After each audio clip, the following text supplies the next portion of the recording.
I'm an Australian. What was I doing on an American political campaign? But gee, I'm glad they took a chance on me. It was really great.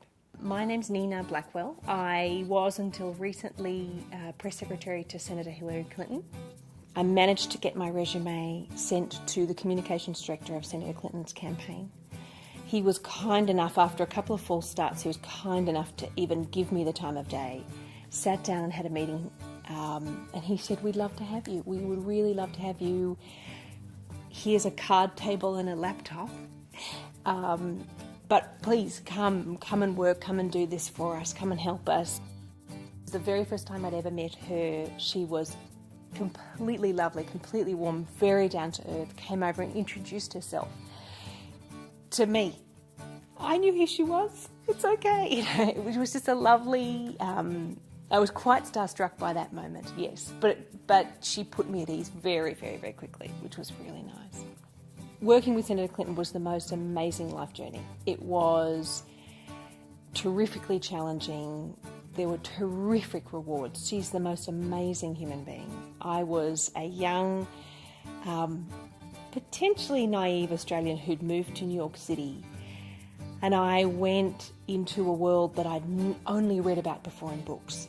People, famous people coming through our office that I'd only ever read about in the newspaper or seen on TV before. It was just extraordinary, working really long hours, 7 days a week, to try and get her elected to the US Senate.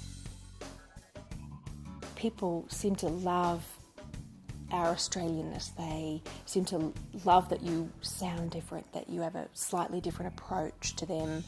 I think in politics it's much more difficult. It's more difficult to cut through when you're not an American, certainly not a New Yorker. I think that was a little bit of a challenge for me in particular. But by the same token, I feel like people were very accepting. I think it was a really great thing to be an Australian. It was an interesting place to be from. People were intrigued by the culture. I guess they see a lot of similarities between the two nations, but they know very little about Australia, so they're constantly asking questions and trying to change their own perceptions of what Australia is. Yeah, I think it was a real advantage. When I moved to New York, I was really confronted by how different our two cultures were. I discovered that one shouldn't be self-effacing or humble in the workplace. People tend to take you very seriously here. They're much more upfront. If you're self-effacing, you run the risk that people might start to believe you, that you think you're less than worthwhile. I certainly found that self-deprecating humour didn't go down nearly as well as it does in Australia.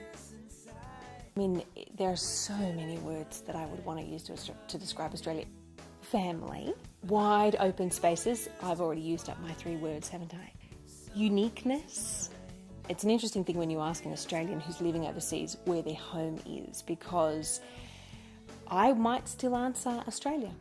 And I think a lot of people might do that too. So perhaps I should add home to that list as well. So you just need, I'm Nina Blackwell from Down Under on top. Okay, good. Okay. Hi, I'm Nina Blackwell and you're watching Down Under on Top.